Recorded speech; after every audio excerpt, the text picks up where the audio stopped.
when you're doing strategic planning, you know how you're relating to that person now, or that group. But in scenario planning, you don't know if you're going to continue to relate to that stakeholder in the same way. It could be a completely different kind of relationship, or it could be no relationship at all.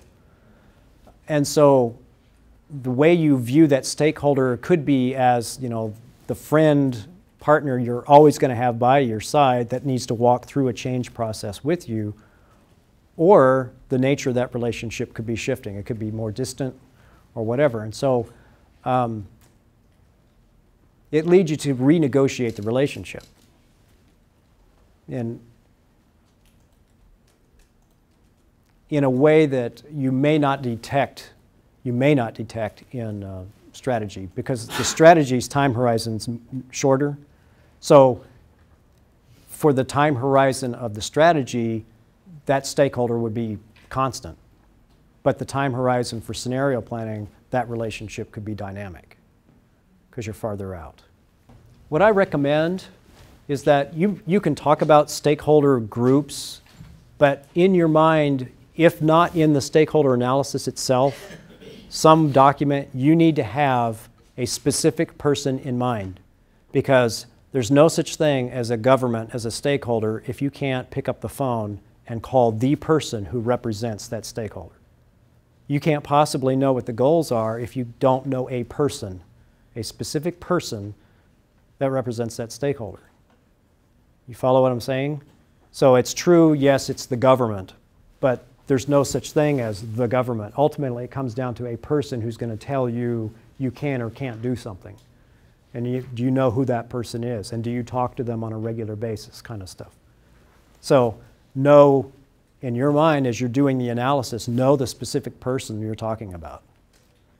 That specificity will help you do this assignment. And I think part of the reason why there's a poor job done on wins is because people simply look at it at the government. They don't drive their thinking down into enough detail to get to a person that they could pick up the phone and call and ask them, you know, or have a conversation with.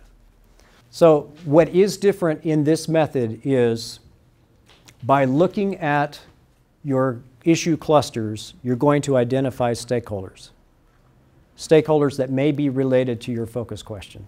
So focus question, a detail, set of affinity cards. Now you're saying, here's the stakeholders that relate to those issues. So you're starting to build out, who do I need to be talking to as I'm doing scenario planning? And what are we going to talk about?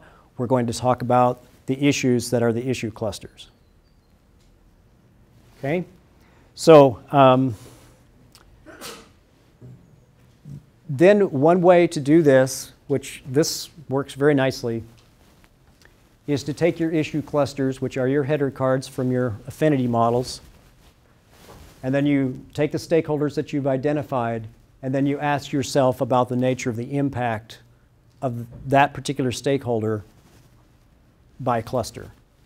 That will make sure you don't lose anybody that you should include. If you have an issue cluster with no stakeholders, you got to wonder what you might be missing. If you have a stakeholder and no issue, why is it there?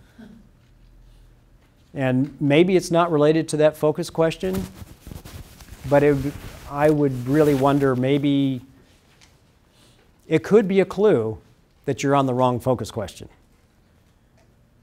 So again, I said this is an iterative process. Anytime you detect a disconnect between an element that we're walking through and your previous work, question the previous work, because that's the point. These things, as you do iterations on them, they'll reinforce the integrity of what you've already done. And you want to make sure that you do enough iterations on it. So when you detect something's wrong, don't just blow past it.